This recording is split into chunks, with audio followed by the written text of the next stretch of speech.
all our youth with diverse abilities would not be able to be as active and engaged in these courses, not because they don't want to, but because the necessary infrastructure, the appropriate accommodations, resources for students and staff, as well as the necessary policies are not in place for them to participate.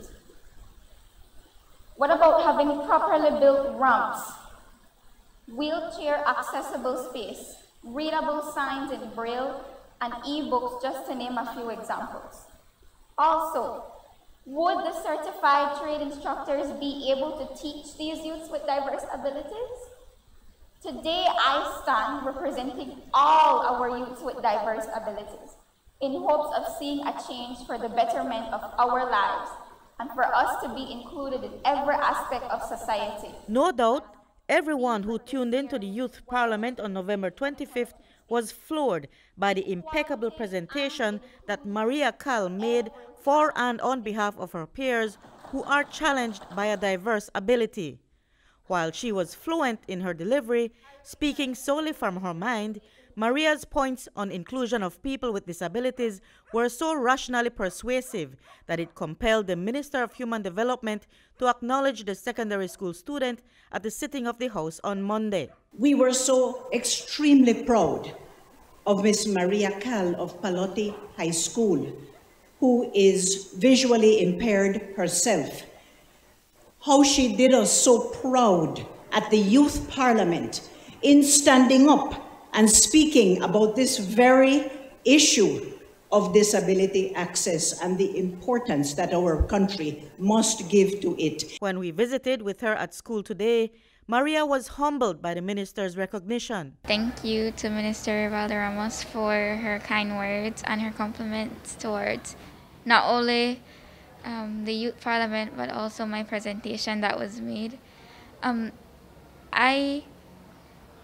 If I'm being honest, when it comes to my presentation, being able to advocate for all our youth with diverse abilities was rewarding in itself, and then to have her recognize it and just to see that she appreciates it and that she's thankful that I made that presentation, it really melts my heart. Now, Maria's hopes that her appeal for inclusivity will yield meaningful results for everyone with a physical challenge, having proven herself ranking among the top 10 in her class, that people who are visually impaired can excel if given the chance. I hope that everyone is able to have a fair and equal opportunity to education, to employment, and I also do hope that someday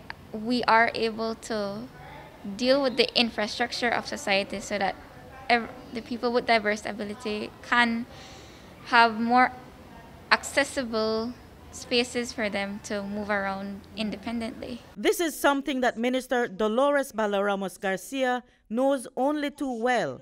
She was also temporarily incapacitated and found that Maria's appeal for consideration and inclusion of people who have physical challenges is very relevant. My recent surgery reminded me that even this Honorable National Assembly does not have an elevator, nor is there any sort of disability or wheelchair access. It is something, Madam Speaker, not only because of myself, but I became keenly aware due to that occurrence, keenly aware that as a country, we must in our buildings and public spaces and private spaces as well have disability access. I wish to put that on the table this morning, Madam Speaker. How relatable this must have been for the late Philip Golson, who served twice in the House of Representatives as the only visually impaired parliamentarian.